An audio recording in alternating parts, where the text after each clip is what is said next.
तर राज्यातल्या या महानगरांमध्ये खरं तर महायुतीचं ठरलंय, पण कुठेतरी अडलंय। नागपूरमधली नेमकी काय स्थिती ती जाणून घेणार आहोत, कारण नागपूरमध्ये आज शिवसेनेची महत्त्वाची बैठक पार पडणार आहे आणि या बैठकीमध्ये अर्थातच उदय सामंत हे या ठिकाणी पोहोचणार आहेत आणि अर्थातच नागपुरातले महत्त्वाचे नेते हे या बैठकीमध्ये उपस्थित असणार आहेत। संजय राठोड, आशिष जयस्वाल हे देखील हजर राहणार आहेत। या संदर्भातली अधिक माहिती आपण घेणार आहोत।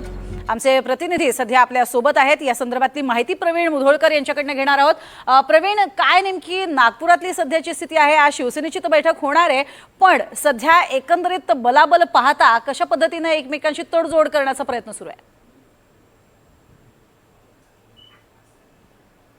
मुंबई महानगरपालिकेच्या नंतर सर्वात चर्चित आणि सर्वात महत्त्वाची जर महानगरपालिकेत सत्ता मिळवण्यासंदर्भात जर संघर्ष असेल तो पुणे आणि नागपूर या दोन महानगरपालिकांचा आहे।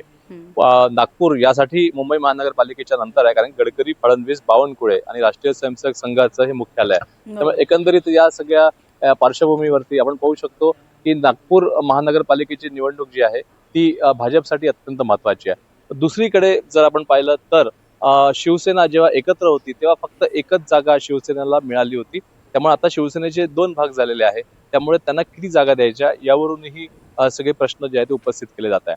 आता शिवसेना जो गट आहे त्या गटानं भरपूर जागा ज्या आहेत त्या मागितलेल्या आहेत। यासोबतच अजित पवार यांची राष्ट्रवादी जी आहे त्यांनी सुद्धा या ठिकाणी जवळपास 30 पेक्षा जास्त जागा मागितलेल्या आहेत आणि एकंदरीत शिवसेनेला 50 जागा हव्या। त्यामुळे आजची जी बैठक आहे त्या बैठकीमध्ये 50 जागा द्याव्या। 151 जागांपैकी 50 जागा देणं तसंही शक्य नाही।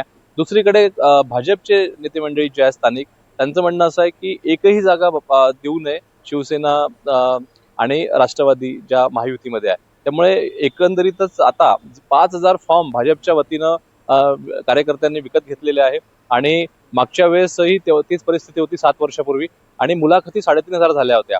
याही वेळेस 3500 लोक वगैरे फॉर्म भरतील 151 जागासाठी। एका जागेसाठी 25-30 लोक भाजपकडे आहे। त्यामुळे जर 1-2 जागा जरी शिवसेनेला दिल्या एकनाथ शिंदे यांच्या पक्षाला, तरी भाजपमध्ये त्या संदर्भामध्ये आक्षेप जो आहे तो उद्भवू शकतो, नाराजी उद्भवू शकते, बंडखोरी होऊ शकते। त्यामुळे ही युती होईल या संदर्भामध्ये काही शक्यता सध्या तरी धुसर आहे। त्यामुळे आता शिवसेनेच्या बैठकीमध्ये फक्त चर्चेचे गुऱ्हाळ चालतील, उदय सामंत वगैरे येतील, पण 50 जागा हव्या वगैरे एकही जागा मिळणार नाही हे आणि युती होणार नाही नागपूरमध्ये ही ठाम सूत्रांची माहिती।